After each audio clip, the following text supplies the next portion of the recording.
विद्यार्थी मित्रों, सुप्रभात। कक्षा 10वीं इकाई दूसरी पाठ क्रमांक 7 महिला आश्रम के बारे में आज हम चर्चा करने वाले हैं। लेखक काका कालेलकर इन्होंने जो पत्र लिखा है महिला आश्रम, तो उस महिला आश्रम की स्थापना, उसकी व्यवस्था, वहां का वातावरण, वहां के नियम आदि के बारे में बड़े विस्तार से निर्देश दिए। इस पत्र द्वारा महिला संबंधी आपके विचार भी दिखाई देते। प्रकृति प्रेम, सामाजिक लगाव का पता भी इस पत्र के द्वारा पता चलता है। काका कालेलकर दत्तात्रेय बालकृष्ण कालेलकर, लेकिन काका कालेलकर इस नाम से बड़े विख्यात हैं। हिंदी, गुजराती, मराठी, अंग्रेजी भाषा में समान रूप से लेखन कार्य करने वाले काका कालेलकर राष्ट्रभाषा के प्रचार को राष्ट्रीय कार्यक्रम मानने वाले काका कालेलकर उच्च कोटि के वैचारिक निबंधकार भी।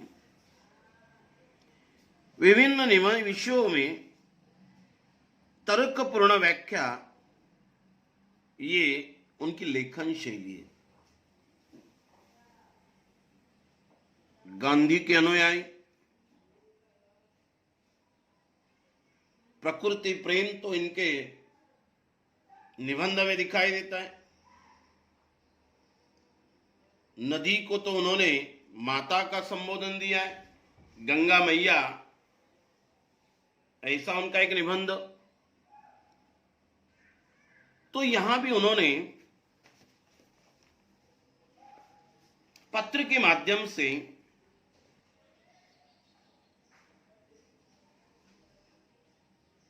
आदर्श महिला आश्रम की स्थापना कैसे होनी चाहिए, ये बातें सरोज जी को बताइए।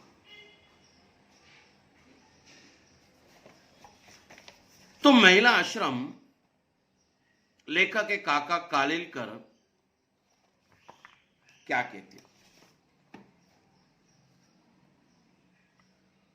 प्रिय सरोज, जिस आश्रम की कल्पना की है उसके बारे में कुछ ज्यादा लिखूं तो बहन को सोचने में मदद होगी। जिस आश्रम की कल्पना की है उसके बारे में मैं कुछ लिखूंगा तो आपको सोचने में मदद होगी। आश्रम, कुटी, मठ, बेसहारा महिलाओं के लिए रहने के लिए किया गया स्थान। आश्रम यानी होम, घर। उसकी व्यवस्था में या संचालन में किसी पुरुष का संबंध न हो। उस आश्रम का विज्ञापन अखबार में नहीं दिया जाए। उसके लिए पैसे तो सहज मिलेंगे, लेकिन कहीं मांगने नहीं जाना है। पैसे तो मिलेंगे, लेकिन आपको कहीं मांगने की जरूरत भी नहीं होनी चाहिए या मांगने के लिए जाना भी नहीं है। जो महिला आएगी आश्रम में, वो अपने खाने पीने की तथा कपड़े लत्ते की व्यवस्था करके ही आए।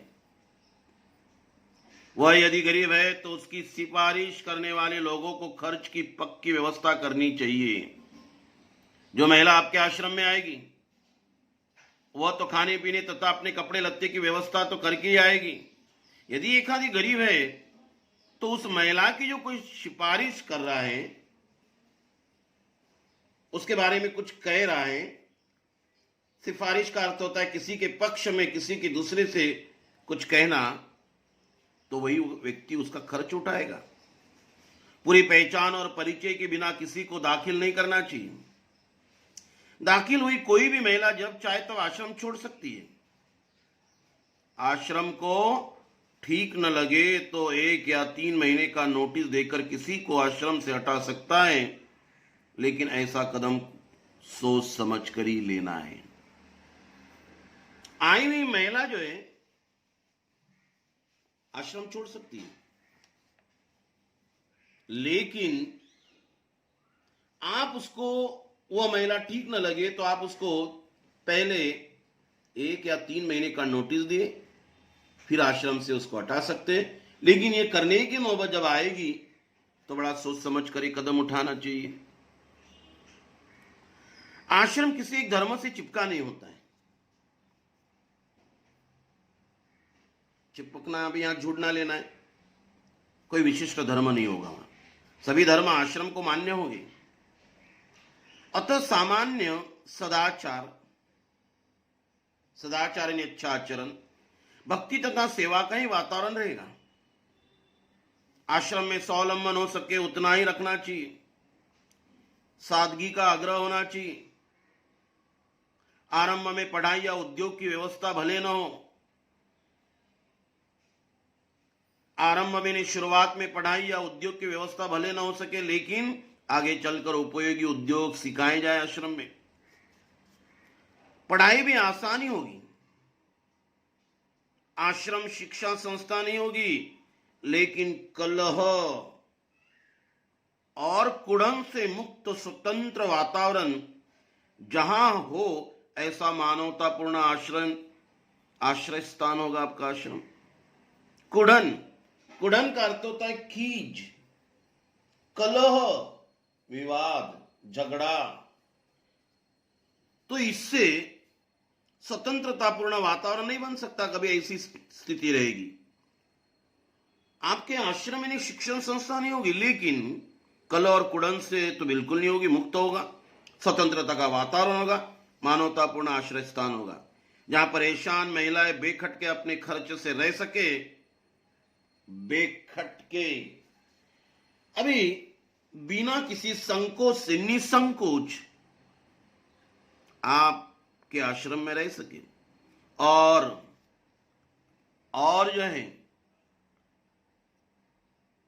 जहां किसी तरह शिक्षण संस्था नहीं होगी, लेकिन कलह और कुड़न से मुक्त स्वतंत्र वातावरण जहां हो, ऐसा मानवतापूर्ण आश्रय स्थान होगा। वहां परेशान महिलाएं बेखटके निसंकोच अपने खर्चे से रह सके और अपने जीवन का सदुपयोग पवित्र सेवा में कर सके।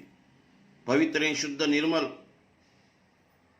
ऐसा आसान आदर्श रखा हो, व्यवस्था पर समिति का झंझट ना हो, बहन सुंदर तरीके से चला सके, ऐसा एक बड़ा काम होगा। उनके ऊपर ऐसा बोझ नहीं आएगा जिससे कि उन्हें परेशानी हो। ये सारा मार्गदर्शन काका कालेलकर प्रिय सरोज को, मतलब उनकी बहन को कर रहे। संस्था चलाने का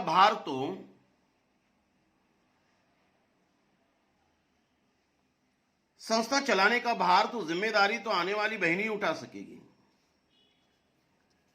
क्योंकि उनमें कहीं तो कुशल होगी, कुशल, होशियार बहन उनको संगीत की, भक्ति की तथा प्रेम युक्त की सलाह की खुराक दे। संगीत, भक्तिमय वातावरण, प्रेम युक्त सलाह, ऐसी उनको सीख दे, खुराक दे। आगे चलकर संस्था की जमीन पर छोटे छोटे मकान बनाए जाए और उसमें संस्था के नियम के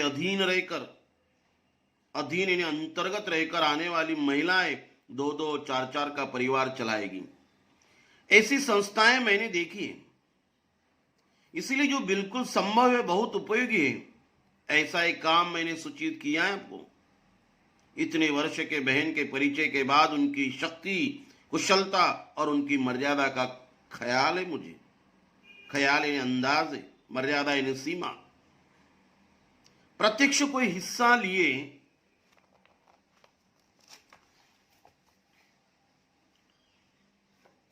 बिना मेरी सलाह और सहारा तो रहेगा ही।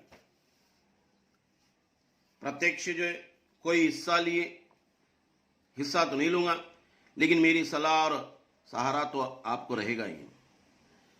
आगे जाकर बहन को लगेगा कि उनको तो मात्र निमित्त मात्र होना था, निमित्त साधनभूत कारण, ऐसा आपको लगेगा।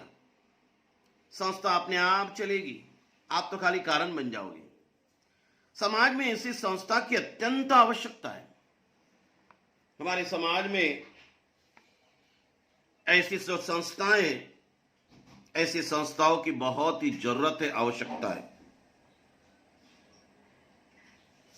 उस आवश्यकता में से ही उनका जन्म होगा। जो आवश्यकता है उनमें से तो ऐसा आश्रमों का जन्म होता है। मुझे इतना विश्वास न होता तो बहन के लिए ऐसा कुछ मैं सूचित नहीं करता। सूचित करना, इन्हें बताना, तुम दोनों इस सूचना का प्रार्थना पूर्वक विचार करना, लेकिन जल्दी में कुछ तय न करके यथा समय मुझे उत्तर देना। पहले आप सोचो और यथा समय जो है, समय के अनुसार मुझे उत्तर देना। बहन यदि हां कहे तो अभी से आगे का विचार करने लगूंगा। यदि आप हां कहोगे तो मैं आगे का विचार अवश्य करूंगा। यह सर्दी अच्छी है। फूलों में गुलदाउदी, क्रिजेनिथमम फूल बहार में है। बहार में मतलब बड़े खिले हुए। यहां सर्दी बहुत ही अच्छी है और फूलों मतलब वो खिले हुए लग रहे हैं। उसकी कलियां महीनों तक खुलती ही नहीं। क्रिजेनिथमम, गुलदाउदी बहार में तो है, लेकिन उनकी कलियां महीनों तक खुलती ही नहीं। मानो भारी रहस्य की बात पेट में भर दी हो और होठों को सीकर बैठ गई हो, ऐसा लग रहा है। मानो जो है, जो बाहरी जो बात है उन्होंने पेट में रखी हो और मानो होठ बंद कर दी हो, सीकर बैठ गई हो। जब खिलती है तब एक एक पंखुड़ी करके खिलती है। वे टीकते बहुत है फूल, काफी समय रहते। गुलाब भी खिलने लगे। कॉस्मोस के दिन गए। कॉस्मोस जो है ब्रह्मांड फूल उसे कहते, उसके भी दिन गए अभी। उन्हें बहुत आनंद दिया। जीनिया का एक पौधा, सनफ्लावर की तरह ये जीनिया का एक पौधा रास्ते के किनारे पर था। जो आए सो उसकी कली तोड़े। कोई भी आता था उसकी कली तोड़ता था। फिर मैंने इस बड़े पौधे को वहां से निकाल कर अपने सिराने के पास लगा दिया। हर कोई उसकी कली तोड़ता था। फिर मैंने क्या किया है, इस बड़े पौधे को वहां से निकाल कर अपने सिराने के पास मैंने क्या कर दिया, लगा दिया। फिर इसमें इतने सुंदर फूल दिए। इसकी आंखों मानो उत्कटता से बोलती हो। मानो उत्कटता, तीव्रता, उग्रता, श्रेष्ठता मानो उससे बोलती हो, ऐसा महसूस होता है। 2-1 महीने फूल देकर अंत में वो सूख गया।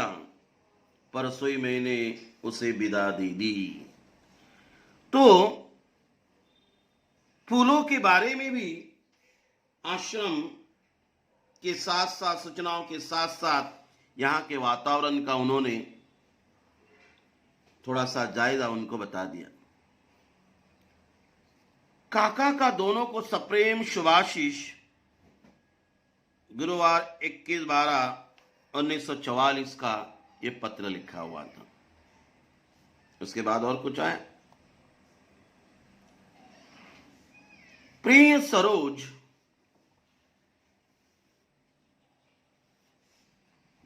तुम्हारा 16 से लेकर 18 तक लिखा हुआ पत्र आज अभी मिला। इस महीने में मैंने इन तारीखों को पत्र लिखे। तारीख 1, 9, 15 और चौथा आज लिख रहा हूं। अब तुमको हर सप्ताह में लिखूंगा ही। तुम्हारी तबीयत कमजोर है, तब तक चिरंजीव रेहाना मुझे पत्र लिखेगी तो चलेगा। तबीयत कमजोर होने के कारण आपको कष्ट नहीं लेना है, रेहाना मुझे पत्र लिखेगी, चलेगा। मुझे हर सप्ताह एक पत्र मिलना ही चाहिए, सप्ताह नहीं 7 दिन। पूज्य बापूजी चाहते कि हिंदू मुस्लिम एकता के लिए मुझे अपनी सारी शक्ति उर्दू सीखने के पीछे खर्च करनी चाहिए। तुमको मैंने एक संदेश भेजा था।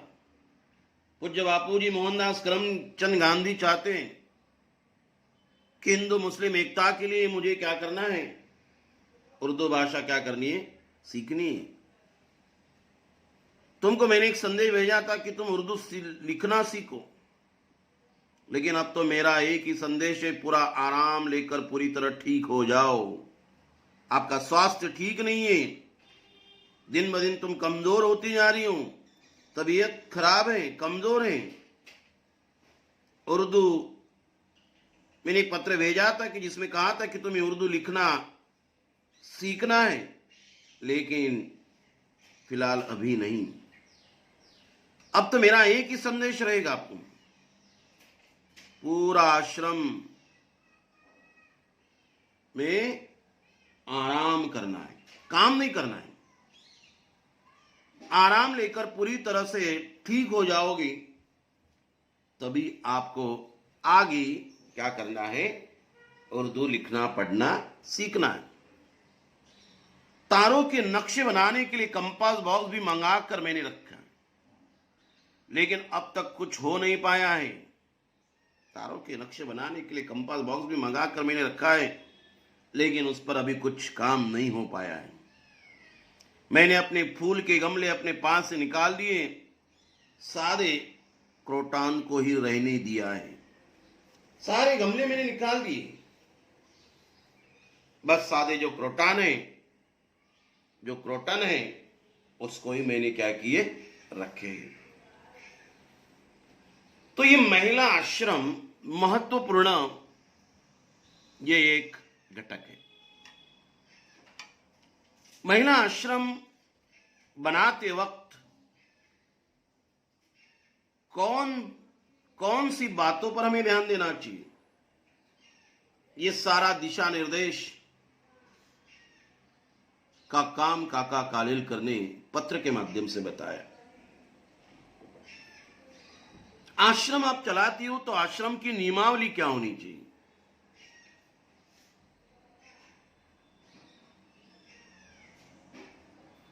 आश्रम में रहने वाले महिलाओं के बारे में आपकी कौन सी दूरदृष्टि होनी चाहिए, वहां का वातावरण कैसे स्वतंत्र होना चाहिए, क्योंकि आश्रम है, कोई एक धर्म से वो चिपका नहीं होना चाहिए। पैसा तो बिल्कुल आपको मांगना नहीं, लेकिन हाँ, जो महिला वहां आएगी वो अपना खुद का इंतजाम करेगी। जो महिला गरीब है, जो इंतजाम नहीं कर पा रही है, उसकी सिफारिश करने वाला उसका इंतजाम करेगा। ये तो एक महत्वपूर्ण पॉइंट तो हमें मिल रहा है, लेकिन उससे बड़ी एक बात है, फूलों के बारे में भी यहां उनकी रुचि हमें दिखाई देती है। गमलों की कैसे देखभाल करते, फिर वो गुलदाउदी हो, क्रिजेंथेमम हो, चाहे वो गुलाब, चाहे वो कोस्मोस, चाहे वो जीनिया का पौधा हो, ऐसे चाहे वो क्रोटन हो, ढेर सारे ऐसे फूलों पौधों के नाम का जिक्र भी उन्होंने इसमें किया हुआ है। इससे अंदाज लगता है कि फूलों के प्रति, पौधों के प्रति उनके मन में कितनी दिलचस्पी थी, प्रकृति प्रेम।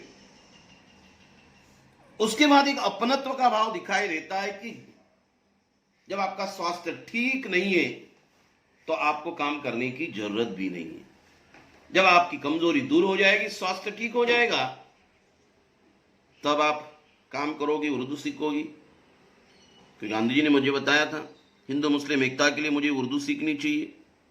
मैंने आपको भी कहा था कि आपको उर्दू लिखना आना चाहिए, लेकिन पहले आपके स्वास्थ्य का ख्याल होना चाहिए, उसके बाद ही काम करेंगे। तो ये सारे आश्रम का व्यवस्था, वातावरण, नियम, प्रकृति प्रेम, सामाजिक लगाव, महिला संबंधी विचार, ये सब पत्र के माध्यम से लेखक काका कालेलकर ने लिखे हुए हैं। उम्मीद कर रहा हूं कि आपको समझ में आया होगा। धन्यवाद।